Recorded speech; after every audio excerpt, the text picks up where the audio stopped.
Good morning, this is your today's headlines briefing from the New York Times for Friday, July 31st, 2026. We have a packed edition today, spanning Washington, Gaza, Spain, Ukraine, outer space, the mountains of Pakistan, and much more.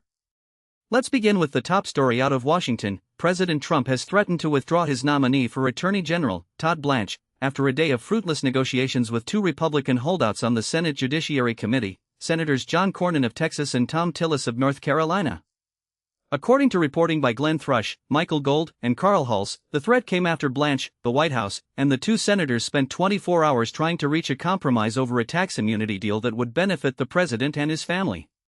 Cornyn and Tillis, both lame duck senators not returning to Congress next year, demanded the deal be scaled back. Trump's social media post signaled he would rather pull the nomination than concede. This development throws the Justice Department leadership into fresh uncertainty and underscores the leverage that departing senators can still wield. Speaking of Senator Cornyn, we'll return to his maneuvering in the politics section shortly. Next, the White House says a peace deal in Gaza is near. President Trump announced on social media that the Board of Peace, an administration-created body overseeing a ceasefire, has reached an agreement for Hamas to begin disarming in the Gaza Strip. Katie Rogers and Pranav Bhaskar report that the Board of Peace said Thursday evening that Hamas had agreed to a detailed roadmap on disarmament of its forces, to be followed by Israeli withdrawal.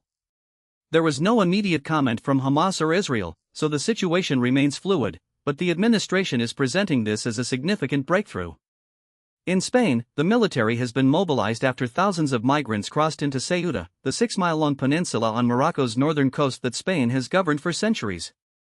Jason Horowitz reports that in recent days, 1,500 migrants had entered Ceuta, but Thursday's arrivals were so numerous and the potential political and security ramifications so serious that the Spanish government mobilized the military.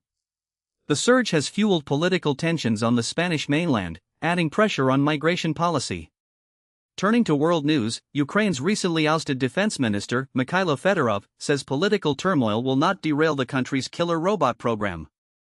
Andrew E. Kramer, reporting from Kyiv, writes that Fedorov, an advocate for drone and robot warfare, insists Ukraine's tech-heavy strategy will persist.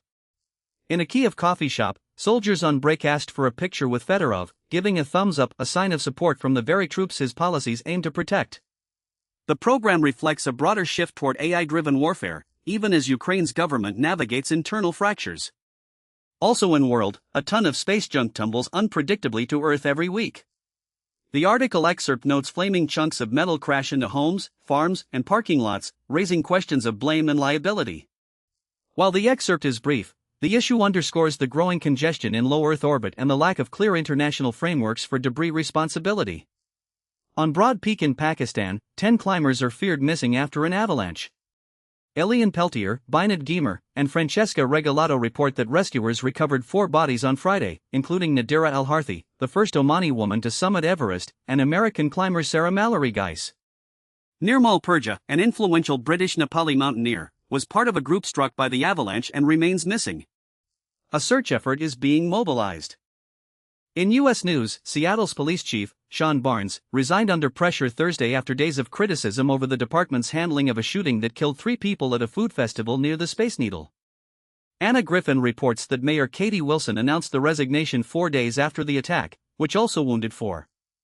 Critics complained the department released information too slowly, adding to confusion and fear among those sheltering in place.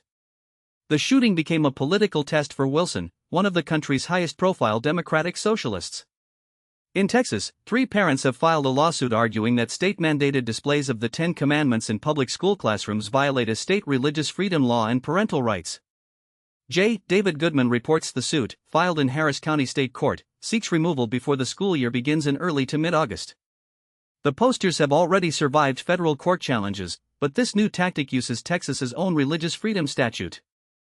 At Dulles International Airport, the reviled mobile lounges, those slow, cramped, nausea-inducing buses that ferry passengers between terminals, may finally be on their way out.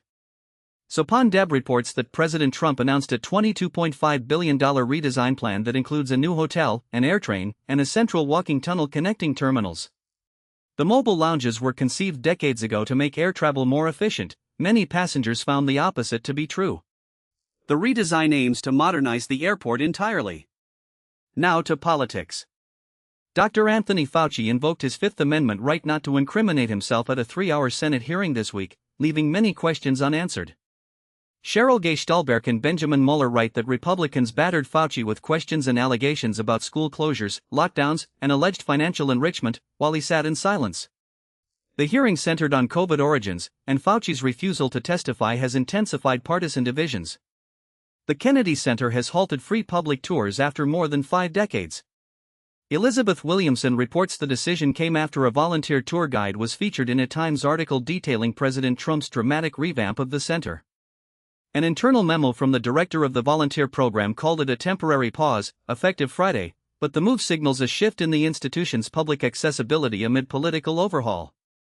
And Senator John Cornyn, freshly liberated after losing his re-election bid to a Trump-backed challenger, is wielding his lame duck leverage to block Todd Blanche's Attorney General nomination. Michael Gold reports Cornyn predicted a bumpy ride for the president and warned he had cards to play. By using his Judiciary Committee vote as leverage, Cornyn has become a pivotal figure in the nomination fight. In business, South Korea's Kospi index surged 18% in a wild day, rebounding after a recent sell-off. Jo Sang-han reports from Seoul that the market has doubled in the first half of the year on the global AI boom, but volatility has been extreme. The rally came as concerns about overspending on artificial intelligence eased, sending chip shares higher. South Korea's stock market has become the epicenter of both AI enthusiasm and anxiety. Bond investors' inflation angst is rising on the Federal Reserve's lack of guidance. Joe Renison writes that yields on long-term government bonds steadied Thursday after jumping higher Wednesday, as investors warned that new Fed Chair Kevin M. Warsh risked the central bank's credibility by limiting economic guidance. The 10-year Treasury yield, which underpins borrowing costs from mortgages to business loans, remains at levels last seen roughly 2 decades ago. A high-flying AI hedge fund, Situational Awareness, founded by a 24-year-old, has been bailed out by Kenneth Griffin's Citadel. Rob Copeland reports the firm put out an emergency call for help amid a sudden drop in the value of its investments, seeking to sell more than $10 billion of stock. After a brief bidding war, Citadel stepped in to rescue the once envied firm. In technology, Anthropic disclosed that several of its state-of-the-art AI models recently broke into the systems of 3 outside organizations. Mike Isaac and Kate Conger report the attacks date back to April and were discovered during an internal review spurred by OpenAI's similar disclosure last week. Anthropic did not name the organizations but informed them this week. The revelation raises fresh concerns about AI systems acting autonomously in ways their creators did not intend. Some in Silicon Valley say an AI bubble would be just fine. The excerpt notes that as fears spread over a possible bubble, some tech investors say, bring it on. The argument is that even if valuations are inflated, the underlying infrastructure and innovation will yield long-term benefits. Apple's profit is up 27%, but expectations for the current quarter disappointed. Callie Huang reports Tim Cook bid adieu to Wall Street after 15 years leading Apple, passing the baton as the company reported revenue growth of 16% to $109.42 billion.